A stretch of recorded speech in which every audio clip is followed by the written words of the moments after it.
Major funding for Carolina Business Review is provided by Grant Thornton, an international accounting, tax, and business advisory organization dedicated to serving middle-market companies. Grant Thornton, a passion for the business of accounting. Novant Health, including Presbyterian in Charlotte and Forsyth in Winston-Salem, are affiliate heart hospitals of the Cleveland Clinic, consistently ranked #1 in the nation for heart care. Blue Cross and Blue Shield of South Carolina, proudly serving South Carolinians since 1946. And by Sonoco, a global manufacturer of consumer and industrial packaging products and provider of packaging services with more than 300 operations in 35 countries. You know, the surprisingly devastating effects of Hurricane Sandy a few weeks ago now on the Northeast has brought many post-storm challenges again to the surface. Things like price gouging, commercial exploitation, to name a couple of examples. Consumer protection is a hard enough science in normal situations, but during periods of chaos, it can be impossible. Hello, glad you are watching, and welcome back to the most widely watched source of Carolina public policy and business, and this time consumer protection, its ethics, and in general, how it is making our marketplaces safer. And later on, the chief of South Carolina's Department of Consumer Protection, Carri Lybarker. Major funding also by the Duke Endowment, a private foundation in Charlotte enriching communities in the Carolinas through higher education, health care, rural churches, and children's services. And by Blue Cross and Blue Shield of North Carolina. Who's responsible for rising health care costs? Join Blue Cross and Blue Shield of North Carolina and many others in a candid discussion at letstalkcost.com. This edition of Carolina Business Review was recorded November 2nd, 2012.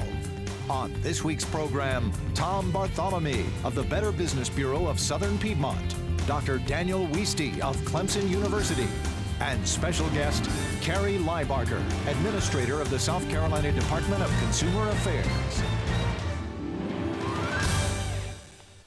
Hello, welcome to our program. Dan, good to have you here. Tom, welcome to the program. Glad to be here. You know, gosh, Tom, plenty of places I want to start. You know, not long ago, Hurricane Sandy, devastating effects there, and we watched these long cars in line for gas. And, you know, we've all been through it, of course, living in the South. You know, if there is a hurricane per capita, it happens here more than it happens anywhere else. So we kind of understand that DNA. You know, when you see a disaster like that, what's the first thing that comes to your mind? You think, we're going to get calls. We're going to have to do X. What makes itself apparent during times of disaster? Well, it's become literally that what is today's headlines becomes tomorrow's scams. The scammers are able to react just that quickly and anticipate how they can take advantage of that situation as well. And we saw it with Sandy. We see it with any natural disaster, that as the legitimate charities come out to help, and to raise funds to help those that have been affected by the disaster, that scammers come in to take advantage of it as well. During Katrina, we saw that within 5 days of that disaster, 17 websites were set up by scammers spoofing just the American Red Cross so that they could... And what kind of money will they raise with that before they get shut down? Millions. Literally millions. I mean, is there any recourse for agencies to get that money back? It's very difficult because none of them are based in the United States. Their headquarters, their operations are in Eastern Europe, South America, and so just following that money trail is difficult enough as it is. But then to actually affect any prosecution on them is almost impossible. You know, Dan, this is a place I think I want to bring in here. When we've got. As Tom just described, natural disasters and the fallout immediately following, it makes me think that the ethics of business get shredded in environments like that when we've got so many people outside of the domestic borders of the United States putting up these fake websites. I mean, our ethics, is it more of a challenge now to find the good people than it used to be before? Is it getting harder? I don't think it's harder to find good people. It's just that we see more bad people. Okay, maybe that's the better question. And it's a very sad thing that this should happen so quickly. And one of the effects is that the rest of the business community gets painted with the same brush, I fear. I think that happens in a lot of areas, so that business suffers because people get the impression, because they hear about scammers and so on, that this is going on, and the trust that would make for a healthy business relationship is jeopardized. So to your comments, and you know, kind of getting off on the ethereal here, and it's okay, but so trust is not siloed. If someone loses trust because somebody's scamming on a Red Cross site, that's a pretty pervasive, broad-based loss of trust in business. Is that what you're saying? Yes, I think that's right. It's in a way like what happens with professions, and one of the reasons that a profession looks to have a code of ethics. All of the people in the profession are going to be affected by the behavior of any one of them, so they want to have rules that govern the activity of all. Mm-hmm. So when one doctor behaves badly or one lawyer behaves badly, people get an impression about the profession generally, and I think that happens with business, and maybe especially with those that are internet-based businesses, because that's where the major scamming would occur. Is that in fact, is that where you see that mostly? We do, and it's not just business, but in this case it's affecting legitimate charities. That we talk to many people, potential donors, that they call us and they say, well, I went to this site and it turned out to be just a spoof of Salvation Army, a spoof of the Red Cross.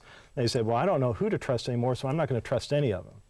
And you know, we tell them, no, you can't do that. There's a lot of need out there, a lot of organizations that need your donation. And so we try to stress them, give, but give wisely.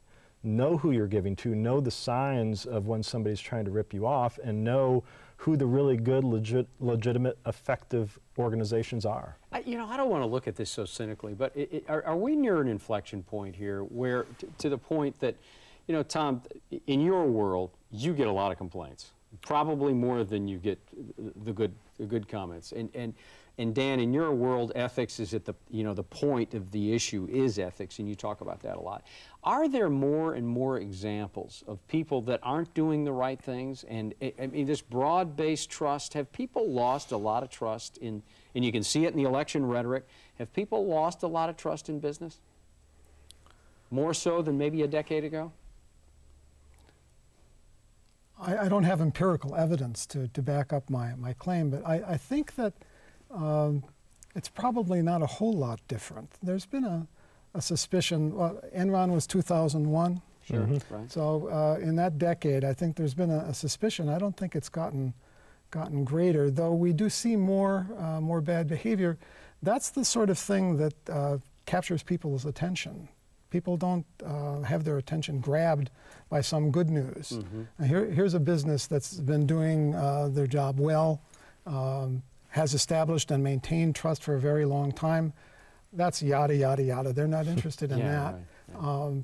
Though business wouldn't be possible if it weren't generally the case that people can rely on businesses to follow through on the things that they do.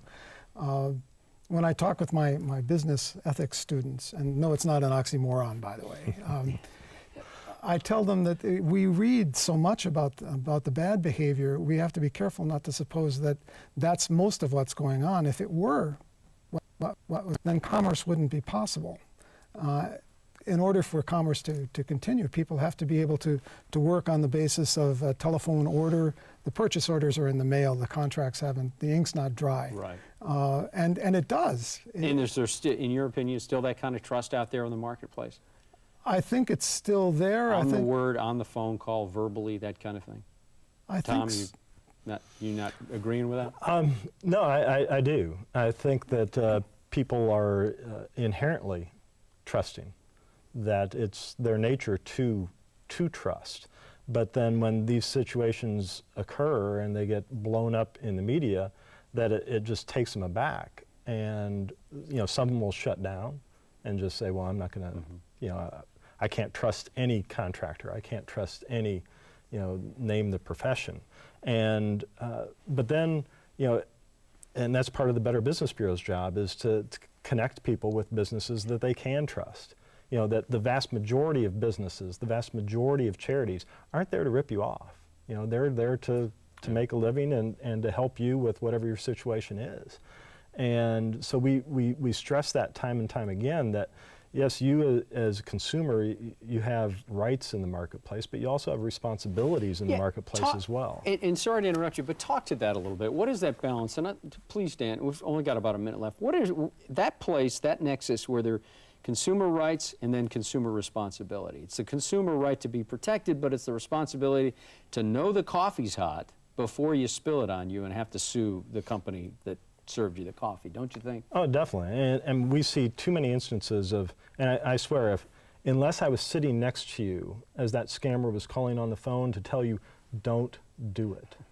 Put down the phone, just say no, don't do it, that they would still do it. Because it's such a compelling story, it's such a manipulative way to deal with people. But these scammers are very good at what they do, and that's selling, basically. And so if somebody's amenable to being sold, then, you know, like I said, I could be sitting on their shoulder telling them, don't do it, and they still will. I think there's a real challenge, though, because when we begin talking about the responsibilities of the consumers, I'm reminded the old adage, in the business world, it's caveat emptor, buyer beware. And certainly we have to be cautious, responsible in what we do, but the onus isn't entirely on that side of the operation. And there needs to be a respect back and forth between the consumers and the providers of what's being consumed. Otherwise, I do think then we would be going down the road where commerce is not going to be healthy for the economy. I need to be able to trust what I'm hearing from people. And as in personal relationships, once burned, the thing to do is kind of pull back. Right, sure. Pull back. And then you have to try to get people, it's like reestablishing a personal relationship. A business, when something goes wrong, needs to reestablish the relationship with its customers. In about 30 seconds, you know, we talked about WorldCon and Enron and some of those things that happened at the beginning of last a decade. It's hard to believe that. Yes. But what about the banks in 08, 09, behaving badly around making loans? I mean, we all understood that, we saw that. Have the banks learned from that? What kind of complaints, what kind of dialogue is going on now around lending and banking? Well, I mean, their whole landscape has changed completely, and both from doing business differently because they know they have to, but then because of increases in regulation that are making them have to. So it's which is the driver? Is the driver, okay, we're responding to the marketplace because, you know, we performed poorly and we have to behave better? Or is it because the regulators are here now saying you must behave better? If you don't, we've got this whole new apparatus here to come after you if we do catch you performing poorly. Okay, that'll be the last word. We'll bring our guest out in just a second. Guys, stay with us. Next week on this program, we do an election debrief here a couple, 2 or 3 or 4 weeks after at least the last major election cycle. The question is, when does the next major election cycle begin? Probably not far along, but election debrief with our panel. And then in 2 weeks, he is the new president of the South Carolina Technical College System. Dr. Darrell Stott will be here. Well, consumer protection, we've talked about it now for a few minutes. It sounds boring and institutional, kind of, sort of, and if you describe it just that way, then it can be what, but when you start to expand on a discussion around issues like identity theft, keeping banks and mortgage lenders honest, minimizing insurance rates, or in general being a watchdog of sorts around predatory business practices, and you start to see some value in a government agency, specifically this government agency. Joining us now is the administrator for the South Carolina Department of Consumer Affairs, Carri Grube Lybarker. Carri, welcome to the program. Thank you, my pleasure. Carri, you've been listening to this dialogue off camera, either grimacing or squinting or laughing. I'm not quite sure what, but Carri, where is that place between what is your job to protect consumers, I'm assuming, and what is their job as consumers to know the difference between what's a scam, what's not a scam, what's right, what's wrong, and just common sense? Yeah, at our agency, we kind of have a holistic approach just because of our mission. We have some regulatory authority that kind of tries to keep the level playing field between the business and the consumer, recognizing the level of knowledge and circumstances that lies more heavily on the business end. But education really is central to our mission and making sure that consumers are aware of the steps that they can take to protect themselves and to make mindful decisions in the marketplace. So you lead first with education? That is our main goal, whether it's on the business side or the education side. And what, traditionally, let me just throw this out here because it'd be the elephant in the room if we don't talk about Sure. it, but your budget's been cut more than half. Right. Your head count's about half. And you've got to do all this with it. I mean, you have to be not just this educational resource, but I'm assuming you're also an enforcer on some degree. We are. We regulate about 15 different industries, whether it's consumer credit sales and loans in general, mortgage brokers, pawnbrokers, physical fitness facilities, credit counselors, the list goes on and on. So we certainly do have some administration and enforcement authority there. Due to our budget cuts, we have less than half of the amount of investigators that we did prior to 2009. We've had to shift the way that we look at enforcement matters and prioritize compliance reviews and investigations. So it has definitely been kind of a rebuilding experience for us into seeing where we need to utilize our resources and what's the most effective way for us to do so. Do you feel like, Carri, you can get back to where the agency was 5 or so years ago in effectiveness? Is that the plan? I don't know that we want to be where we were 5 years ago because it is a little bit of a different landscape. At that time period, our mortgage broker licensing industry was ginormous. Right now, we're at a fraction of what that is.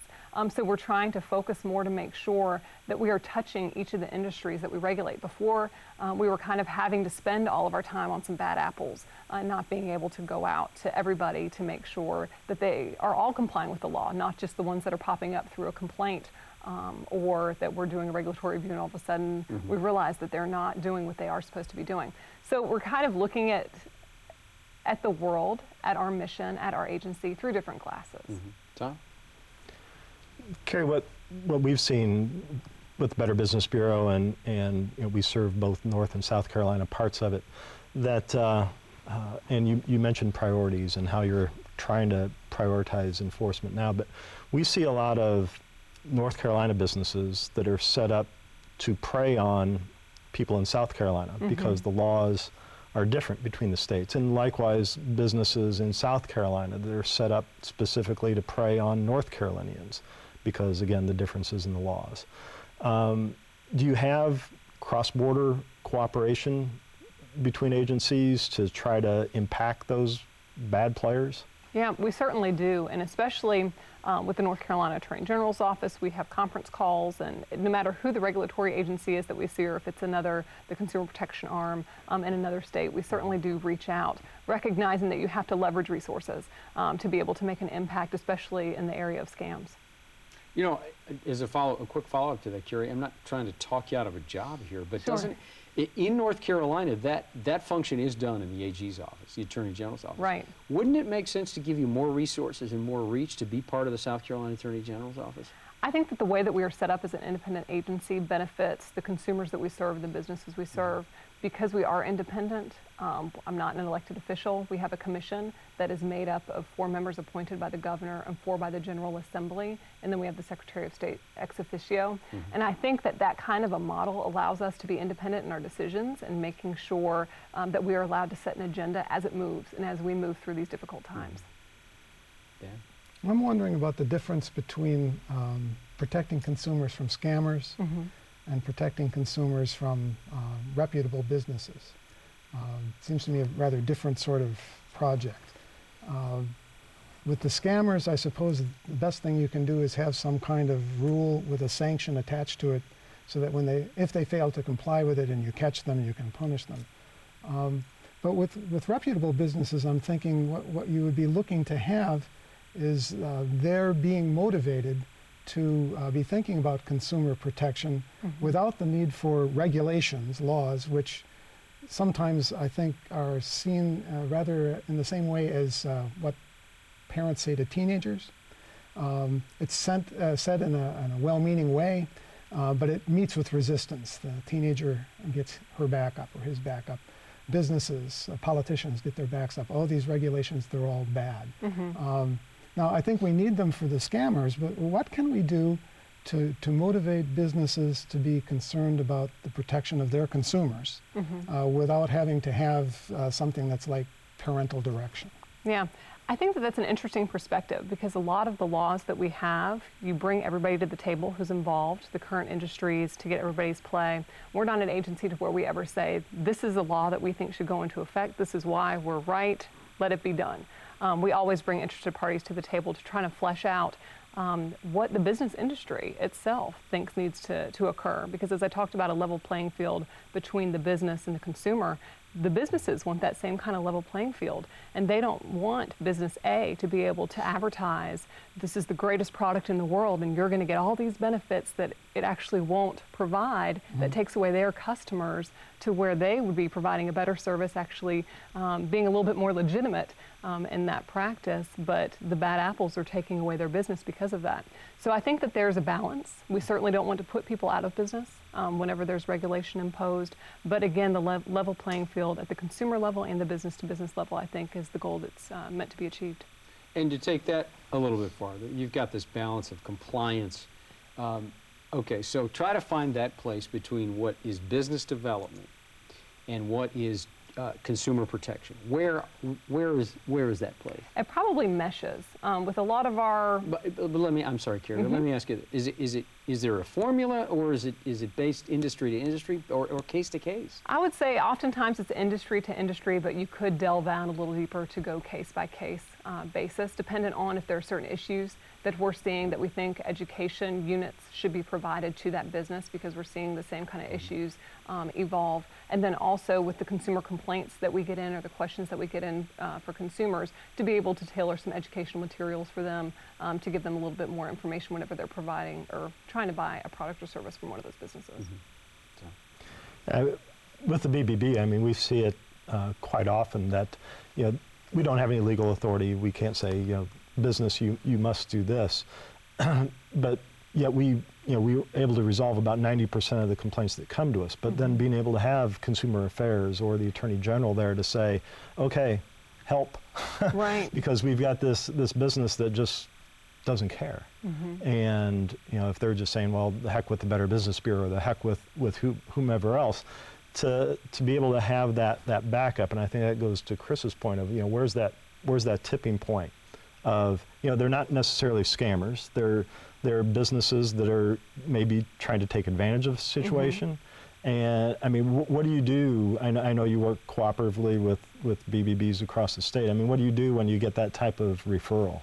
Yeah, we'll look to see at our statutes to see if there may be a law that could have been violated. We too take complaints, whether or not it's within our regulatory scope. If another state or federal agency regulates the business that's being complained against, we refer it out. Of course, if we regulate it, it goes to the attorneys within our legal division to review for potential violations, or to delve deeper into seeing if there's any other issues. Because oftentimes, as you're aware too, when a consumer complains about something, oftentimes that's not the real complaint. When you look at the contract or kind of look through the paperwork that's been submitted, we as regulators realize that there's more of a problem out there. And then of course, if the business is not regulated, which more times than not, it's not, then our complaint analysts engage in voluntary mediation, have been very successful, as the Better Business Bureau has, with getting satisfactory resolutions for both the business and the consumer. We recognize the business isn't always wrong, the consumer is not always right. We have to take a look at everything and get a full picture of what exactly happened. Do the best that we can. Excuse me again. That's Sure. interesting. So, Carri, is the complaint normally not even close? I mean, if you have a complaint, how many times out of 10 will the consumer be kind of accurate and right about the complaint? They're fairly accurate a majority of the time, but it's the fact that they often are scratching the surface because there may be other issues underneath that they don't have the requisite knowledge to recognize. We've got about a minute left, and sorry, Dan, I'm going to have to keep control of this because we'll run out of time, and I'll be the one that gets in trouble because we run over. So, in less than a minute now, Carri, what's the trend? What are you seeing out there since 08, 09? We've had a storm. We're past the election cycle. What's the long-term trend? Are people complaining more or less in about 15 seconds? More of the complaints, I'd say more. There's more complaints that we're seeing, but a lot of them are more scam related. Unfortunately, I think as was mentioned earlier, scam artists are following the headlines, and there are a lot of headlines out there for them to attach onto. So we've seen an increase in telemarketing scams, telephone scams, email scams, all the above. Okay, we'll have you back to keep that list going. Carri, thank you for being on the program. Thank you. Dan, welcome. Good to have you here. Tom, nice to see you. Until next week, good night. Major funding for Carolina Business Review was provided by the Duke Endowment, a private foundation in Charlotte enriching communities in the Carolinas through higher education, healthcare, rural churches, and children's services. Blue Cross and Blue Shield of North Carolina. Who's responsible for rising healthcare costs? Join Blue Cross and Blue Shield of North Carolina and many others in a candid discussion at letstalkcost.com. Grant Thornton, an international accounting, tax, and business advisory organization dedicated to serving middle-market companies. Grant Thornton, a passion for the business of accounting. Novant Health, including Presbyterian in Charlotte and Forsyth in Winston-Salem, are affiliate heart hospitals of the Cleveland Clinic, consistently ranked #1 in the nation for heart care. Blue Cross and Blue Shield of South Carolina, proudly serving South Carolinians since 1946. Sunoco, a global manufacturer of consumer and industrial packaging products and provider of packaging services with more than 300 operations in 35 countries. And by viewers like you. Thank you. Promotional consideration provided by Business North Carolina Magazine. For more information, visit carolinabusinessreview.com.